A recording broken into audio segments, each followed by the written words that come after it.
Have you ever heard life is a highway?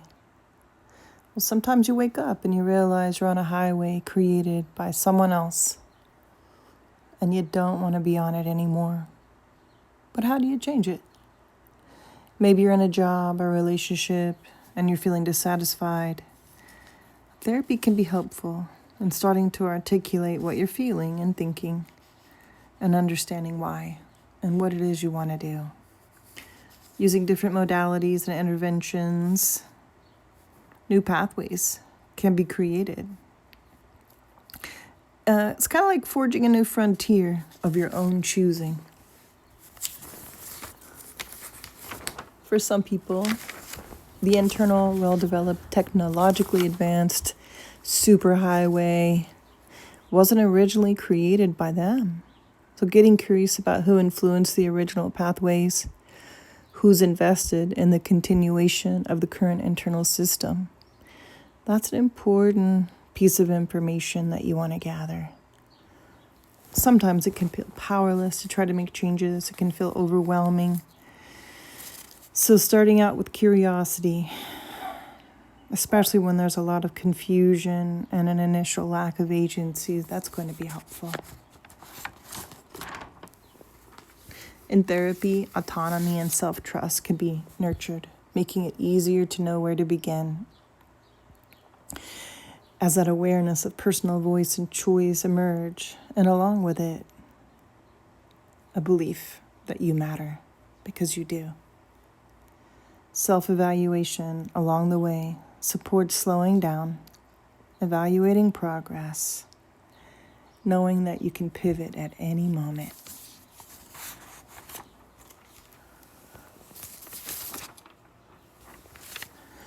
Taking stock of what's already going well, your current values and your accomplishments, well, that's going to provide ongoing tools for accurate assessment as well.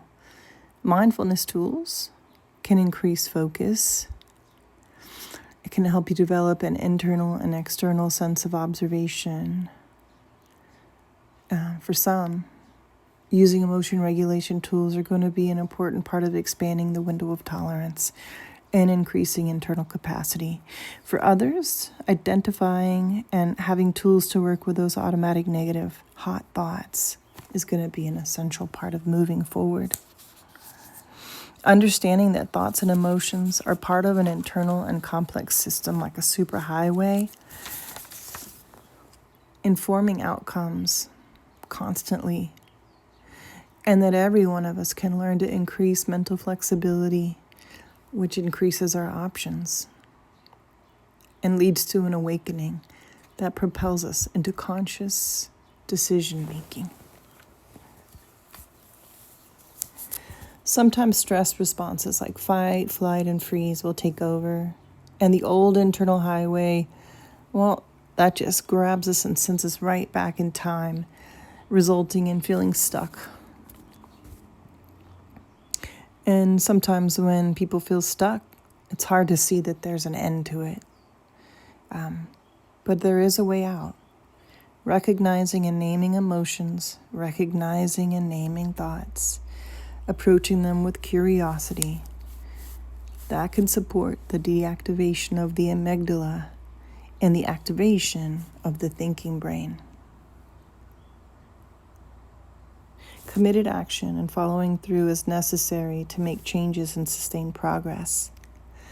Avoiding emotions, avoiding internal experiences, and delaying those hard conversations, avoiding facts, having too high of expectations, or even looking externally for answers that can only be found within, that can halt progress.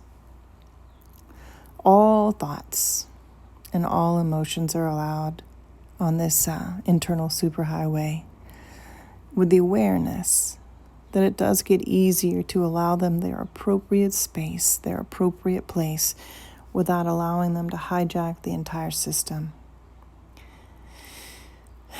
When this happens, it gets easier to see them for what they truly are, valuable data for next steps.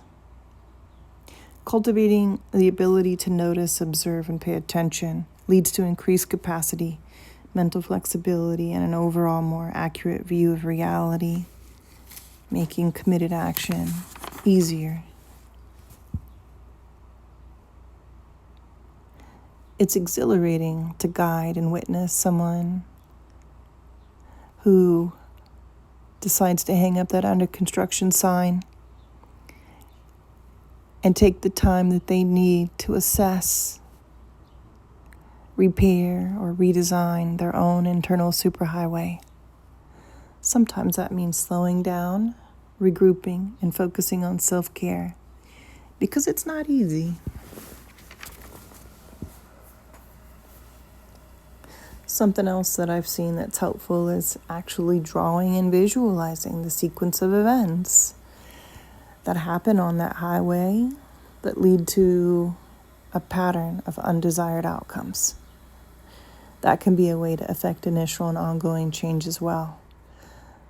I've seen people use those visualization tools to imagine new signs that can lead them to a detour.